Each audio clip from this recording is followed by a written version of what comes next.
Mit löchrigen Schuhen und schmutzigen Händen haben wir uns aus Südfrankreich entlang der Ostküste von Hafen zu Hafen geschlagen. Mit kaum Wind konnten wir unsere Segelkenntnisse bisher nicht vertiefen. Dennoch haben wir es schließlich bis nach Badalona geschafft und wollen hier erstmal ein paar Dinge am Boot richten. Unser Holztritt für den Ausstieg am Bug ist gebrochen. Jetzt klebt Doro ihn erst einmal mit Leim und versucht, ihn mit Kabelbindern zusammenzudrücken.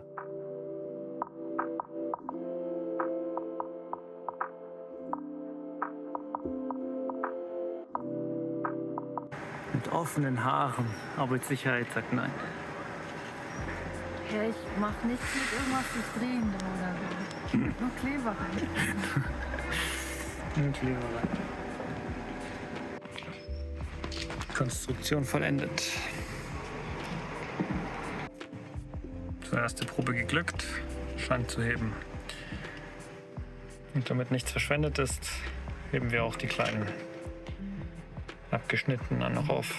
Doro war sich nicht sicher, inwieweit der Holzkleber halten würde. Also hat sie ein zusätzliches Brett konstruiert, das den Tritt stabilisieren soll. Natürlich muss das Ganze in Form gebracht und wasserdicht versiegelt werden.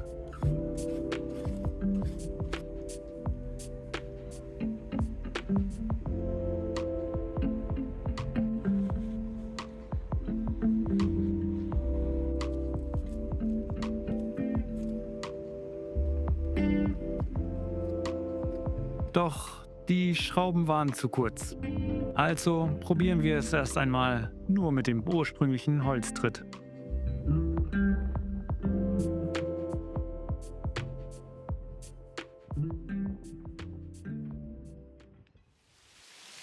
Bestes Wetter. Oh, der Regenschirm rostet.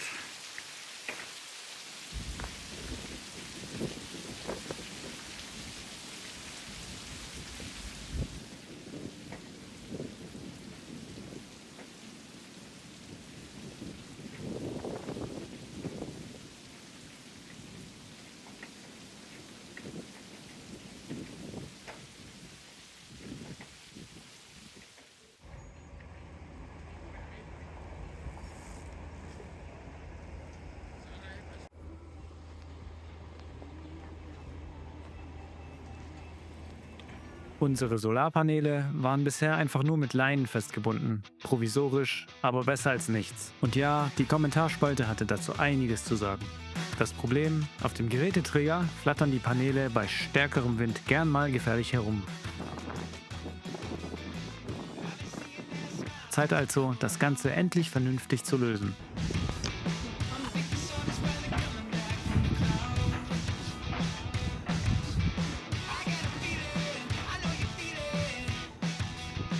Wir haben uns für eine PCMW-Platte entschieden. Eine spezielle Sandwich-Platte aus Kunststoff. Leicht, stabil, vor allem wetterfest. Also Dach ab, Solarpaneele runter. Dann auf dem festen Boden ordentlich ausmessen und zuschneiden.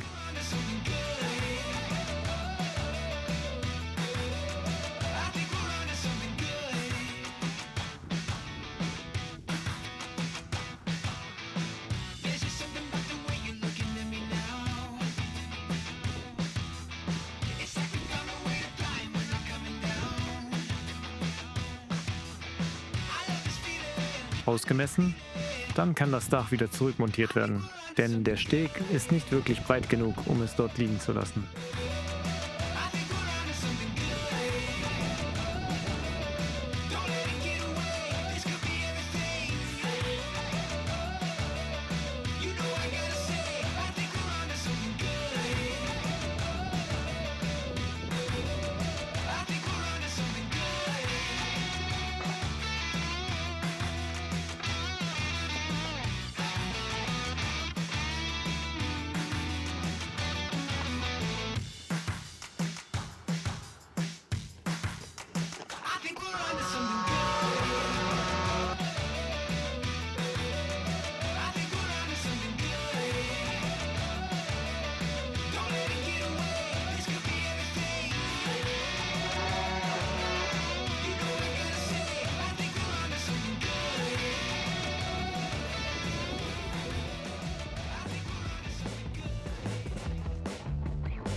Als nächstes mussten die Schrauben abgeflext werden, da sie definitiv zu weit herausstanden.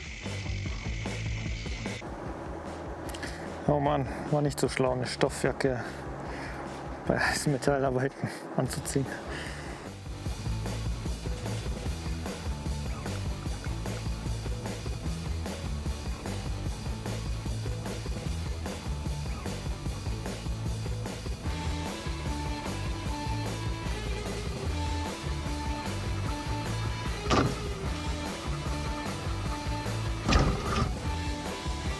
Dann brauchten wir noch Löcher für die Schrauben, die Solarpaneele und das Dach halten sollen. Dabei haben wir gemerkt, es ist besser, die Schraubenköpfe leicht zu versenken.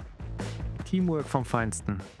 Doro markiert und fixiert, ich bohre und schneide die Löcher, wie am Fließband, nur auf dem Boot.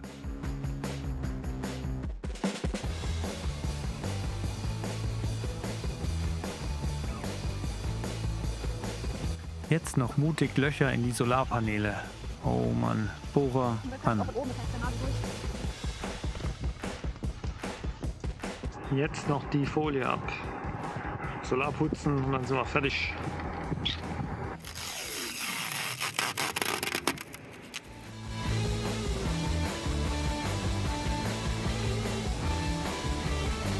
Und das Ergebnis sieht gar nicht mal so schlecht aus. Sieht ziemlich nice aus. Es ist ein bisschen krumm, also es ist ein bisschen gewölbt, so nach oben in der Mitte. Und die Platten sind nicht 100% angelegt, aber es ist auf jeden Fall viel besser und viel stabiler als es davor war. Wir brauchen wahrscheinlich jetzt auch keine Seile mehr, wenn es ein bisschen fester stürmt oder wir schneller unterwegs sind. Wir lassen es jetzt erstmal nur mit Schrauben befestigt und gucken in der nächsten Zeit, ob wir es dann noch kleben müssen oder nicht. Unser letzter Tag in Barcelona. Deswegen machen wir noch einen letzten Rundgang in die schöne Stadt und schauen uns vielleicht noch ein Museum an, das gratis ist. Also let's go.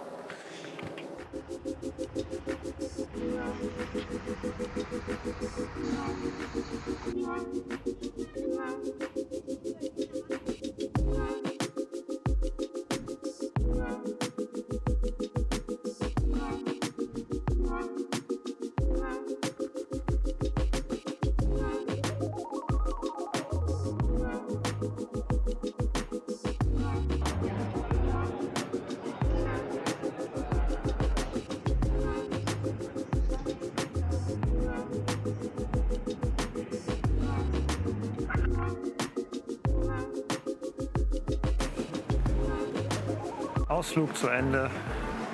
Regnet leider. Kein Glück gehabt an unserem letzten Tag in Barcelona. Naja. So, neuer Kamerawinkel. Mal gucken, ob das so klappt, wie ich es mir vorstelle. Auf dem Weg zum Supermarkt hatte ich noch überlegt, ob ich noch schnell erkläre, wie es mit unserem Bootsschein aussieht. Weil das letzte Mal hatten wir es in Escala vergessen und die haben sich bereit erklärt, es uns zu schicken. Und ich habe die Papiere vergessen. Jo, seitdem warten wir. Es sind jetzt 4 Wochen vergangen und tote Hose. Ist nicht angekommen. Die hier wissen nichts von. Die in Escala meinen, die haben es abgeschickt. Und zumindest laut dem Postboten, den die hier gefragt haben, weiß er auch von nichts. Das heißt, ich habe jetzt 3 Parteien inbegriffen und alle sagen irgendwas anderes. Und im Prinzip, ja, ist unser Bootsschein jetzt weg. Und ja, jetzt ist jetzt die Überlegung, wir haben es jetzt zwar digital und wir sind ja auch hier im Prinzip mit dem Digitalen reingekommen, aber ja, vielleicht fällt es uns ja auf die Füße. Jetzt müssen wir uns eventuell einen neuen bestellen. Ja, und zudem sind wir jetzt, glaube ich, auch mit dem Hafen jetzt recht, also ich zumindest, unzufrieden. Weil, naja, ich war jetzt irgendwie 6 Mal da und die haben mir nicht wirklich helfen können. Aber auch bei der Registrierung war das schon so ein Heckmeck. Die haben es irgendwie nicht hingekriegt. Wir haben eine E-Mail geschickt und die haben die E-Mail nicht genutzt. Das heißt, ich musste alle Angaben dort persönlich nochmal machen, obwohl ich die alles schon per E-Mail geschickt habe. Die Sanitäranlagen waren auch so, jede war irgendwie kaputt. Kloschüsseln waren irgendwie demontiert oder die Duschen waren einfach abgehauen. So, wir sind froh, dass wir jetzt weitergehen.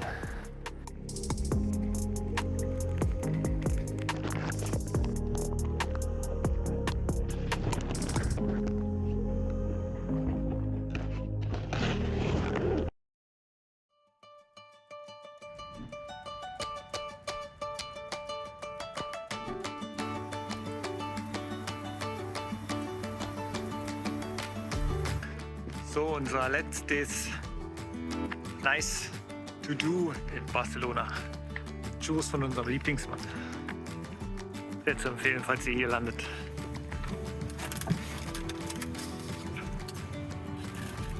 Ohne Schokolade. Ohne Schokolade.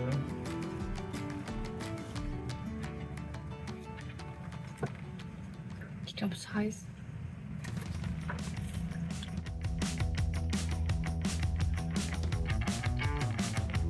Ein Monat Badalona. Es war anders, als wir es uns vorgestellt hatten. Der Hafen war zwar sehr günstig, aber wir würden uns nicht noch einmal dafür entscheiden. Barcelona dagegen hat uns sehr gefallen und wir hatten Glück. Die Stadt war nicht überlaufen. Aber wir wollen weiter.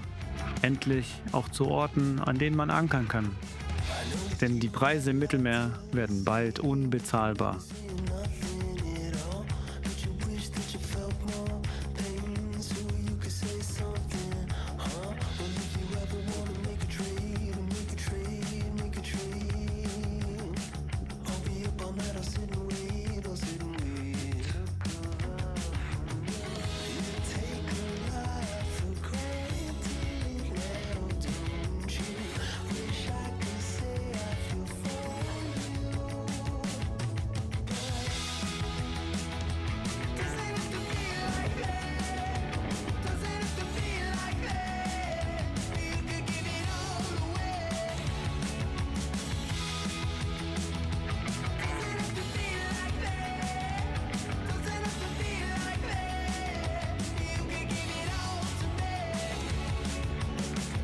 Die Skyline der Stadt hatte eine beeindruckende Länge, die wir auf unserer Fahrt noch richtig genießen konnten.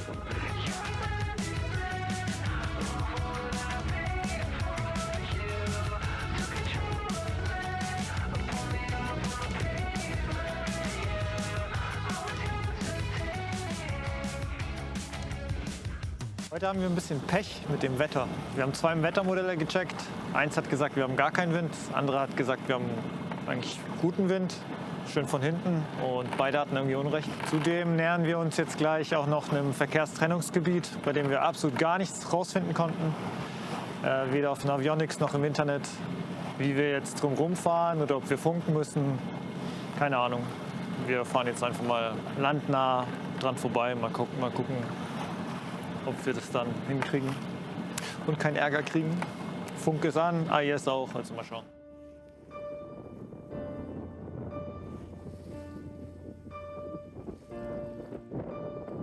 Geschafft. Gab keinen Ärger, nur ein bisschen Wettrennen mit größeren Fahrzeugen. Jetzt geht's ran ans Segeln. Erste Mal Vorsegel draußen im Mittelmeer. Noch ein bisschen holprigen, anstrengenden Zügen, aber ich glaube, es wird langsam.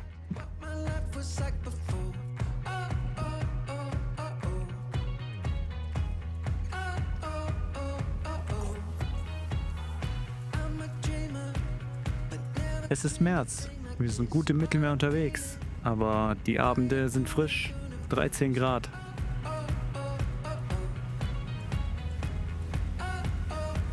Und der Wind macht wohl gerade Siesta.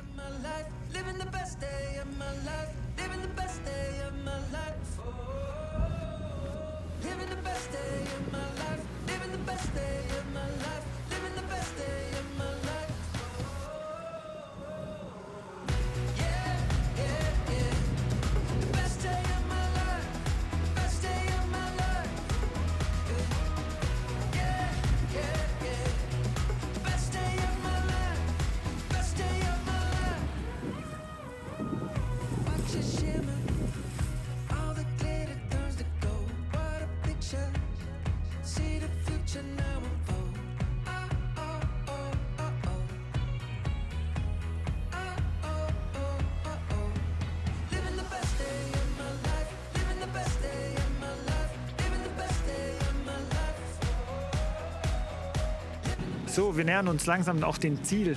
Doro hat einen recht günstigen Hafen gefunden und einen Hafen, der direkt daneben ist, der die Preise nicht ausgeschrieben hat.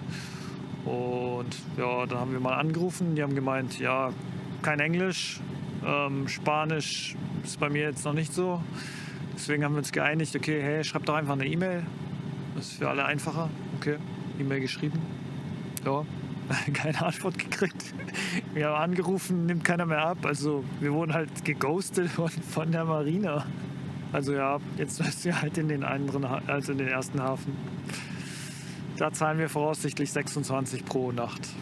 Also ja, im Verhältnis zur Mittelmeer okay, im Verhältnis zu unserer Reise. Hey, in Polen haben wir doch auch schon immer im Schnitt 25 gezahlt. Kommentare von der Frau? Es ist nicht so viel teurer als in der Ostsee. In Polen haben wir auch noch 25. Polen ist auch teuer, hat sie gesagt. Noch irgendwas?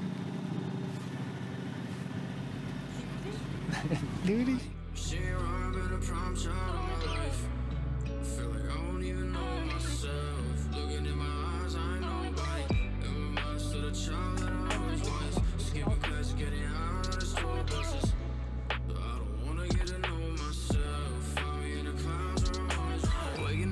I've been reminiscing a lot, afraid of making a mistake. I don't pay attention a lot, and I've been conversating with guys. So, Tag beendet mit einer kleinen Mahlzeit.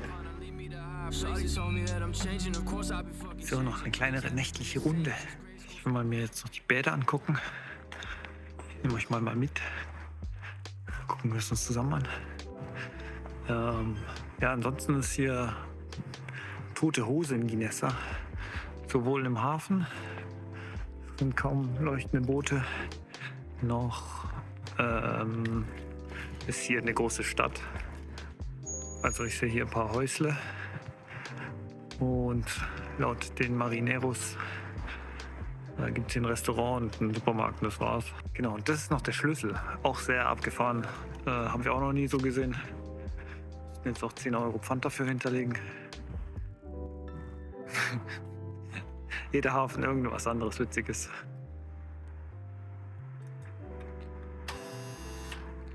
Es geht nur auf, wenn ich drauf drücke und im Prinzip dann aufmache. Die Bäder und Toiletten waren erstaunlich gepflegt und sauber. Auch wenn es ungewohnt war, dass hier alles eine gemischte Sanitäranlage war. Im Hintergrund lief die ganze Zeit harter Rock. Und anscheinend wird außerhalb der Saison doch etwas gemacht. Danke fürs Zuschauen und bis zum nächsten Mal bei Nami Sailing.